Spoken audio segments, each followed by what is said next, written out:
PSA, for all the young men and women out there that are on the dating market, in a situationship, in a relationship, trying to find a relationship, I just wanted to give you 5 red flags that every man and woman should be aware of, especially the men, because we're the ones usually pursuing.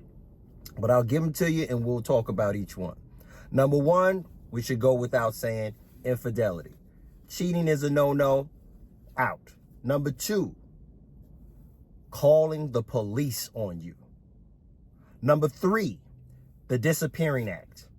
Person that dips in and out, disappears for a week or 2, tries to come back to you. Number 4 is the naysayer. The person who always takes your dreams and tries to belittle them.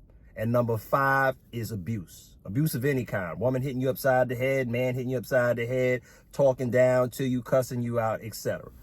So let's get into it. Number 1, cheating. Now, it's bad for either gender, but especially when it comes to the woman.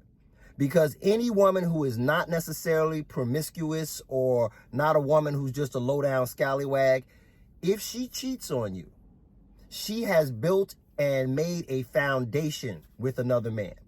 And that means things will never be the same.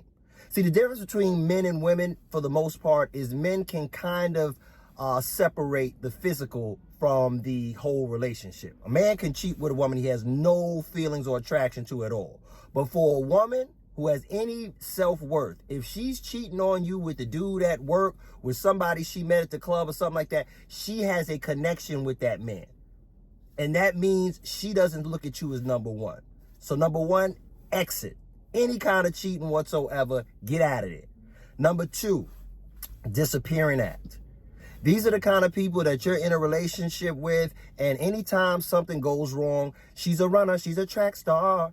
She goes off. She goes somewhere, she hits the street, I guess, to deal with the orbiters and all these men that have been in her DMs and see if there's something better out there for her.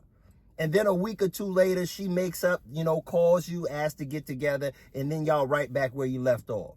No, brother, don't take her back. You need to understand that when a person leaves, they're leaving because they think that the grass is greener somewhere else. And when they come back to you, that means they just figured it out and they want to act like nothing's changed. Be mindful of the disappearing act. Number 3, abuse. I don't care what it is. If she's calling you out of your name, especially if she's physically violent or he's physically violent, that is a red flag where you can't forgive that. You got to get out of there for your well-being and the other person's well-being. Number 4, calling the police on you. Now, as a black man, if a black woman calls the police on you outside of you beating the hell out of her physically, she doesn't even care about your life. Knowing the climate we live in, knowing the chances police, aka slave patrol, have of physically harming you or even killing you on a domestic violence call, she does not care about you. So, brother, unless you put your hands on a woman, there's no reason at all she should be calling the authorities on you. Woman calls the police on you, get your hat, get the hell out of there, don't ever call her again. And last but not least, naysayers. A naysayer is somebody who always poo-poos your dreams, your plans, your visions. This is why I tell y'all, don't share all your dreams with nobody. Do the work, make it happen, and let them see you come up as you go.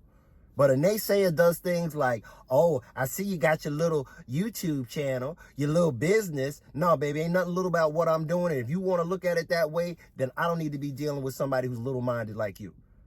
These are things you need to be mindful of. And it will save you, like I said, it'll save you a lot of headache and heartache. Naysayers, cheaters, calling the police on you, abusive, and last but not least, those who pull the disappearing act. Follow these red flags and pay attention to them and get out of the situation before it gets ugly and you put yourself in a situation you can't get out of.